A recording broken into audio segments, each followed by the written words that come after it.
naman natin mga ka-GP Natics. Naku po, matapos lumabas sa listahan mga kababayan na nakalkal ng ating mga prosecutors sa gagawing impeachment trial nitong si Inday Sara Duterte. Mga kababayan ay ngayon natagpuan din po nila nung sila po ay nag-validate ng mga pangalan. Ang mga ginagamit ngayon mga kababayan pati mga senador. Naku po, damay mga kababayan, tumatanggap din daw kay Sara Duterte. Ano ba ang totoo, GP? Totoo ba yan?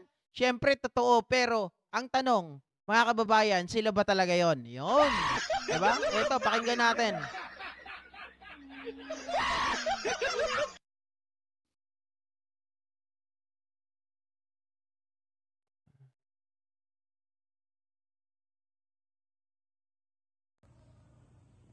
Sir, may we know the details of your latest expose about the use of confidential funds of the Office of the Vice President? Again, we have the same basis po, no? Pero itong mga nasubmit po ng mga bagong pangalan, parang bagong lineup. Literal roster po ng lineup at kapangalan po ng ating mga senador. Meron pong Lapid, meron pong Escudero, meron pong Revilla. Naku po, Lapid, Escudero. Ontiveros.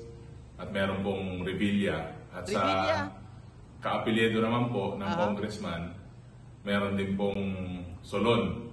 So makikita po natin as submitted to the Committee on Good Government na itong mga pangalan na po na to na-verify po at ganun pa rin po ang sitwasyon. Wala pong records from the PSA, wala pong marriage, wala pong death, saka wala pong birth certificate. Sir, meron din po kayong nabanggit doon na kapangalan ng Estrada? Meron din po. Estrada po yung last name nung isa sa mga beneficiaries. Kaya nga po sabi ko, mukhang meron pong panibagong lineup pero ito naman parang lineup po ng senador yung dating. Meron din pong bake shop? Meron din po. May contest po na pangalan at kasama rin po sa bagong list na sinubmit po sa committee under po sa Office of the Vice President. Salamat po, Deputy Majority Leader Paulo Ortega. Grabe yung nangyayari ngayon.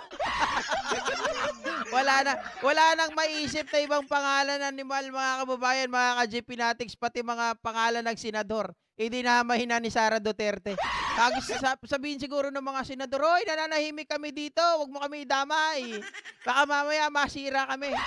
Alam mo, Revilla, nadamay ka, 'di ba? Ano mo 'yan? Ano ba 'yan? Kumari mo? Si VP Sara. O dinamay yung pangalan mo, baka siya dahilan ng pagkatalo mo sa Senado. Kaya hindi ka naging senador, kaya walang bumoto sa iyo, kasama ka daw dun sa kumukulimbat. Kasama ka daw sa mga tawag dito, sa pinapasahod ni Sara Duterte. Diyos ko, mga kababayan. Iniisip ko tuloy, paano kaya ito papaliwanag ni Sara Duterte pagdating ng panahon? Di ba kailangan kasi, itong mga taong to sabi ni ano ba to? Pangalan nito mga kababayan? Si Congressman, sino nakakaalala pangalan niya? Kalimutan ko. Si Congressman Ortega, di ba? Mga ka-GP Natics, paano niya papatunayan yon? Unang-una, sabi, wala itong PSA, wala itong marriage certificate, wala din itong lalong-lalo na death certificate. Napaka-imposible naman siguro, GP. Walang birth certificate, walang PSA, walang marriage certificate. Lalong-lalo na siguro, mga kababayan, magulat tayo, may death certificate pero nakakatanggap ng pera. Diba? So I mean, itong mga taong to, talagang hindi po pwedeng sila po ay existing. Diba?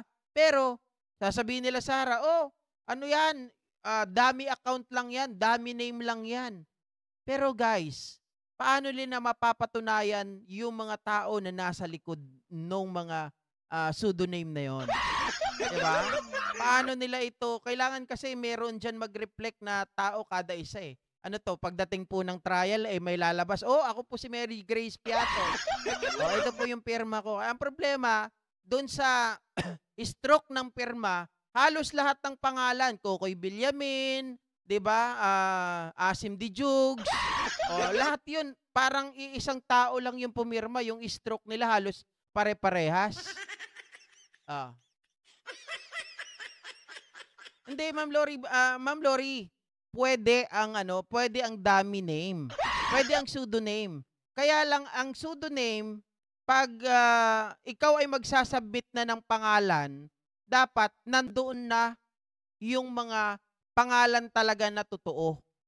Okay? Kung sino, bakit ba ginagamit ito? 'Di ba?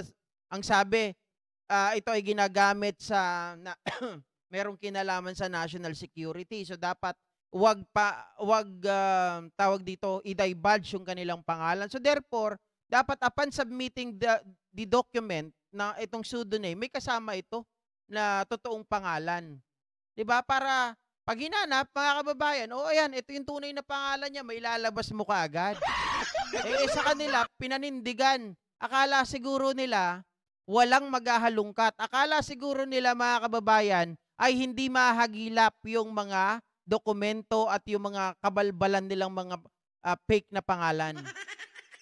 Yes, tama, Ma'am Lori. Dapat malaman nila ang tunay na pangalan. Sabi ko nga po, may kaakibat na tunay na pangalan dapat yung mga aliases na yan or pseudonym. Diba? Pero kapag wala silang naipakita in the end, so therefore, alam na natin ang sagot. Those are, mga kababayan, fake names. Diba? Ang tanong pa dyan, if those names are fake names, then who else, mga kababayan, who is the person behind, who is the person that really, mga kababayan, yung kumukuha o kumukubra ng pera? Diba?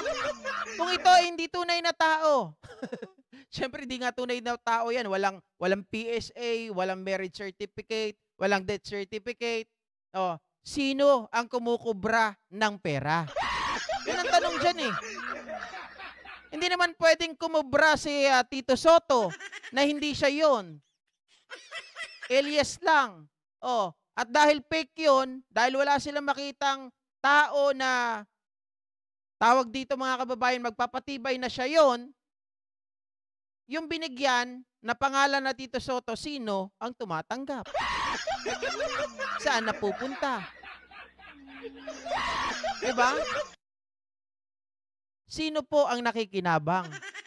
At syempre, dahil doon sa confidential funds, kailangan malaman din natin saan ginagamit.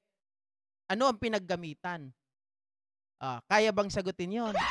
Sabihin naman ni Sarah, ginamit namin sa pag-gather ng information. Wow! Pero hindi man makakalusot, mga kababayan, mga ka-GPnatics, kasi unang-unang tatanungin nyo dyan is the guidelines on how to use the confidential funds.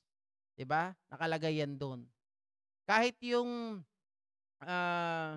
tawag dito, dyan sa guidelines ng on how to use the confidential funds, meron silang safeguard na ginawa dyan, mga kababayan. Kaya doon nakalagay yung tunay na pangalan sana na nakalink doon sa alias ng isang tao. Mayroong ganung guidelines dyan sa on how to use the confidential funds.